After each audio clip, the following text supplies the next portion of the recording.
Hello everyone, coding and चाय में आपका स्वागत है। तो लास्ट वीडियो में हम लोगों ने देखा था FCFS, first come first serve, जो कि ऑपरेटिंग सिस्टम का बहुत ही इंपॉर्टेंट टॉपिक था। आज हम लोग देखने वाले हैं SJF, ठीक है, यानी कि जो है शॉर्टेज ऑफ फर्स्ट। तो चलिए शुरू करते हैं। सबसे पहले बताना चाहता हूँ कि ये जो SJF होता है ये नॉन प्रिमिटिव टाइप का होता है, ठीक है। नॉन प्रिमिटिव मतलब एक बार प्रोसेस अगर रेडी क्यू में इंटर हो जाता है तो वो जब तक कंप्लीट नहीं होगा वो तब तक वो प्रोसेस चलता रहेगा। इसका क्राइटेरिया होता है क्राइटेरिया, ये बर्स्ट टाइम को चेक करता है, ठीक है। तो चलिए इसको सॉल्व करते हैं। सबसे पहले हम लोग गैंट चार्ट बनाते हैं।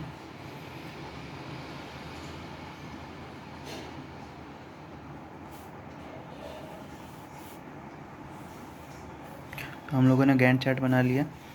तो अब हम लोग चेक करते हैं कि सबसे पहले अराइवल टाइम 0 पे कौन अराइव किया है। तो हम अराइवल टाइम चेक करते हैं, तो 0 पे अभी कोई अराइव नहीं किया है। तो 0 से हम 1 तक CPU को आइडल रहने देंगे, ठीक है। 1 के बाद हम लोग चेक करते हैं कि कौन सा हम लोग का प्रोसेस अराइव कर चुका है। 1 पे P1 भी अराइव कर चुका है और P3 भी अराइव कर चुके हैं। तो हम लोग पहले किसको चलाएंगे, पहले हम लोग बर्स्ट टाइम चेक करेंगे। बर्स्ट टाइम में आपका 2 पहले आ रहा है ऑब्वियसली, तो P3 को हम लोग चलाते हैं। P3 को चलाते हैं। P3 को कितना यूनिट ऑफ टाइम लगा, 2 यूनिट ऑफ टाइम लगा। तो यानी कि 1 + 2 विच इज़ 3, ठीक है। अब हम लोग किसको चेक करते हैं, कौन कौन से हम लोग का रेडी क्यू में आ चुका है प्रोसेस। हम लोग का P1 आ चुका, एक मिनट पहले मैं यहाँ पे मार्क कर दे रहा हूँ कि P3 हम लोग का हो चुका है। तो P1 P2 हम लोग का आ चुका है ऑलरेडी, ठीक है। P1 P2 आ चुका है रेडी क्यू में। तो अब हम लोग चेक करते हैं कि किसको हम लोग को चलाना है। P1 का अराइवल टाइम 1 है और बर्स्ट टाइम P2 से भी कम है। तो पहले हम लोग P1 को चलाएंगे। P1 को यहाँ पे मार्क कर दीजिए। P1 को हम लोग चला देते हैं। P1 को चला दिए। P1 को कितना यूनिट ऑफ टाइम लगा, 3 यूनिट ऑफ टाइम लगा, यानी कि 3 + 3 विच इज़ 6। अब हम लोग चेक करते हैं कि कौन कौन सा आ चुका है। ऑलमोस्ट सारे आ चुके हैं, अराइवल टाइम सबका आ चुका है। तो अब हम लोग क्या करते हैं, अब हम लोग फिर से चेक करते हैं। P2 का अराइवल टाइम है 2 जो, और बर्स्ट टाइम है 4। P4 का अराइवल टाइम है 4 और बर्स्ट टाइम है 4। तो P5 का अराइवल टाइम है 5 और बर्स्ट टाइम है 5। तो मैं P2 को ही चलाऊँगा क्योंकि इसका अराइवल टाइम भी कम है और P2 P4 सिमिलर है। तो मैं P2 को चला रहा हूँ। P2 को मैंने चलाया, ठीक है। P2 को चलाया, उसका बर्स्ट टाइम कितना है, 4 है ना। तो 6 + 4 विच इज़ 10, ठीक है। अब इतना हो गया। तब मैं चेक करता हूँ, ये 3 हम लोग का हो गया ना। और अराइवल टाइम में अभी P4 है और P5 है। तो P4 का बर्स्ट टाइम कितना है, 4 है। तो 4 है तो मैं P4 को चलाऊँगा। P4 यानी कि 4 + 10 विच इज़ 14। अब लास्ट में P5 बचा, P5 को चला देता हूँ। P5 का 5 यूनिट ऑफ टाइम लग रहा है, यानी कि 19। अब यहाँ पे लिख देता हूँ P1 को कितना यूनिट ऑफ टाइम लगा, 6 यूनिट ऑफ टाइम कंप्लीट होने में। तो यहाँ पे 6 लिख दिया मैंने। P2 को कितना टाइम लगा, 10 यूनिट ऑफ टाइम लगा। तो यहाँ पे मैंने 10 लिख दिया। P3 को कितना यूनिट ऑफ टाइम लगा, 3 यूनिट ऑफ टाइम लगा। मैं लेफ्ट हैंड साइड चेक करता हूँ क्योंकि कंप्लीट यहीं पे हुआ है ना प्रोसेस आके। P4 को कितना यूनिट ऑफ टाइम लगा, 14 यूनिट ऑफ टाइम लगा। P5 को कितना यूनिट ऑफ टाइम लगा, 19 यूनिट ऑफ टाइम लगा, ठीक है। अब मुझे लिखना है टर्न अराउंड टाइम, ठीक है। तो कुछ नहीं,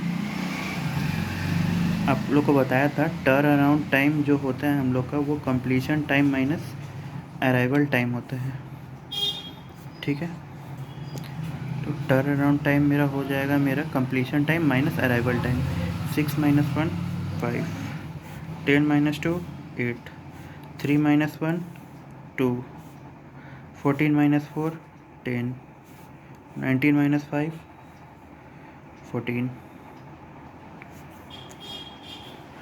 ठीक है। और उसके बाद आ गया कंप्लीशन टाइम, हम लोग को लिखना है। कंप्लीशन टाइम कुछ नहीं होता है, completion time, sorry completion time not, waiting time लिखना था मुझे। तो वेटिंग टाइम क्या होता है, वेटिंग टाइम कुछ नहीं होता है, वो होता है turn around time minus burst time, कितने देर प्रोसेस को वेट करना पड़ा, उसके लिए टर्न अराउंड टाइम को बर्स्ट टाइम से माइनस कर देते हैं। तो टर्न अराउंड टाइम मेरा 5 है, बर्स्ट टाइम 3 है, तो ये दोनों का सब्ट्रैक्शन 2 हो जाएगा, ये दोनों का सब्ट्रैक्शन 4 हो जाएगा, ये दोनों का सब्ट्रैक्शन 0 हो जाएगा, ये दोनों का सब्ट्रैक्शन 6 हो जाएगा, और 14 - 5 विच इज़ 9। ठीक है, अब मैं टैट एवरेज निकालता हूँ। टैट एवरेज जो कि होगा, ये सब का सम हो जाएगा और by number of process, 6 + 10 + 3 + 14 + 19 divided by 5। 19 19 38 38 14 आपका हो जाएगा 2 4 5 52/5, यानी कि हो जाएगा 10.4 एवरेज स्टैट इसका हो जाएगा। तो ये हो गया शॉर्टेज ऑफ का फर्स्ट क्वेश्चन। अब चलिए दूसरे क्वेश्चन की ओर चलते हैं। ये है एसजीएफ का दूसरा क्वेश्चन। ठीक है, इसका क्राइटेरिया क्या होता है? क्राइटेरिया आपका हो जाता है कि बर्स्ट टाइम को मुझे चेक करना पड़ता है। ठीक है, तो चलिए फिर से गैंट चार्ट बनाते हैं। गैंट चार्ट मैंने बनाया, प्रोसेस 0 से चलेगा। चेक करता हूँ 0 पर कौन कौन सा अराइव हो चुका है। 0 पे P4 अराइव हो चुका है और कोई दूसरा प्रोसेस अराइव तो नहीं हुआ, तो P4 को ही मैं चलाऊँगा। P4 को कितना यूनिट ऑफ टाइम लगा? 8 यूनिट ऑफ टाइम लगा, तो 8 यूनिट टाइम में ये कंप्लीट हो गया। अब चेक करता हूँ कि 8 यूनिट ऑफ टाइम में कौन सा अराइव हो चुका है। ऑलमोस्ट सारे अराइव हो चुके हैं। ठीक है, अब मुझे चेक करना होगा कि किसका बर्स्ट टाइम कम है, उसी को मैं पहले चलाऊँगा। जैसे कि देख पा रहा हूँ P2 का बर्स्ट टाइम कम है ना, P4 हो चुका है, P2 का बर्स्ट टाइम कम है, तो P2 को पहले मैं चलाऊँगा, यानी कि P2 यानी कि 8 + 2 विच इज़ 10। अब उसके बाद बर्स्ट टाइम चेक करता हूँ फिर से, किसका बर्स्ट टाइम कम है? 6 है, यानी कि P1 को चलाऊँगा। P1 को चला दिया मैंने। कितना यूनिट ऑफ टाइम लगा इसको? 6 यूनिट ऑफ टाइम लगा, यानी कि 16। ठीक है, P1 को चलाने के बाद फिर मैं क्या करता हूँ, फिर मैं चेक करता हूँ, एक सेकेंड, P1 को मैंने चला दिया। अब मैं चेक करता हूँ कि कौन सा प्रोसेस को मैं दोबारा से रन कर पाऊँगा। P1 आपका 16 तक चला। अब उसके बाद कौन कौन सा है प्रोसेस? P3 है और P5 है ना। P3 का बर्स्ट टाइम कम है, तो P3 को मैं पहले चलाऊँगा। P3 कितना यूनिट ऑफ टाइम लगा? 8 यूनिट ऑफ टाइम लगा ना, 8 यूनिट ऑफ टाइम लगा, तो ये होगा 16 + 8 24। और फिर लास्ट में मेरा P5 बचा। P5 को कितने यूनिट ऑफ टाइम लगा? 9 यूनिट ऑफ टाइम लगा, तो P5 9 यूनिट ऑफ टाइम लगा, तो ये हो जाएगा आपका 33। अब सबका कंप्लीशन टाइम लिख देता हूँ। P4 का कितना लगा? P4 का 8, P2 का कितना लगा? 10 लगा, P1 का कितना लगा? 16, P3 का कितना लगा? 24, P3 का लगा 24, और P5 का कितना लगा? 33, P5 का 33। टैट मेरा हो जाएगा completion time minus arrival time, और वेटिंग टाइम मेरा हो जाएगा टर्न अराउंड टाइम माइनस बस टाइम। तो टैट मेरा CT - AT, तो टैट ये है और CT ये है, CT ये है और AT ये, तो ये दोनों का सब्ट्रैक्शन टैट हो जाएगा। 16 - 2 14, 10 - 5 5, 24 - 1 23, 8 - 0 0 नहीं 8 - 0 8, 33 - 4 29। और अब वेटिंग टाइम मेरा कितना हो जाएगा? Waiting time TAT minus BT, तो टैट मेरा 14 है, BT मेरा 6 है। 8 3 23 - 8 आपका हो जाएगा, 23 - 8 आपका हो जाएगा 15। 8 - 8 हो जाएगा 0, 29 - 20 29 नहीं है, 29 है, एक सेकेंड, हाँ जी 29 माइनस 9 हो जाएगा आपका 20।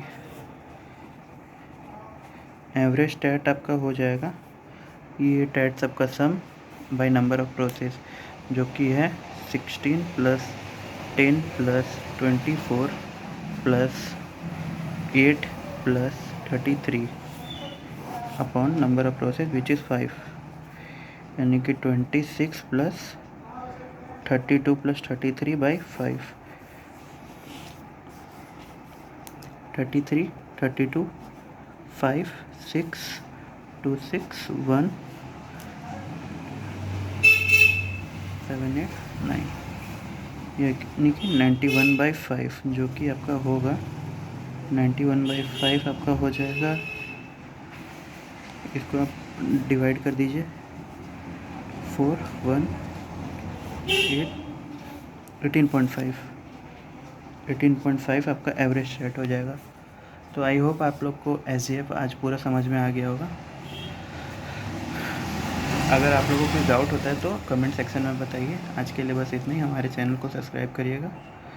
तब तक के लिए बाय बाय।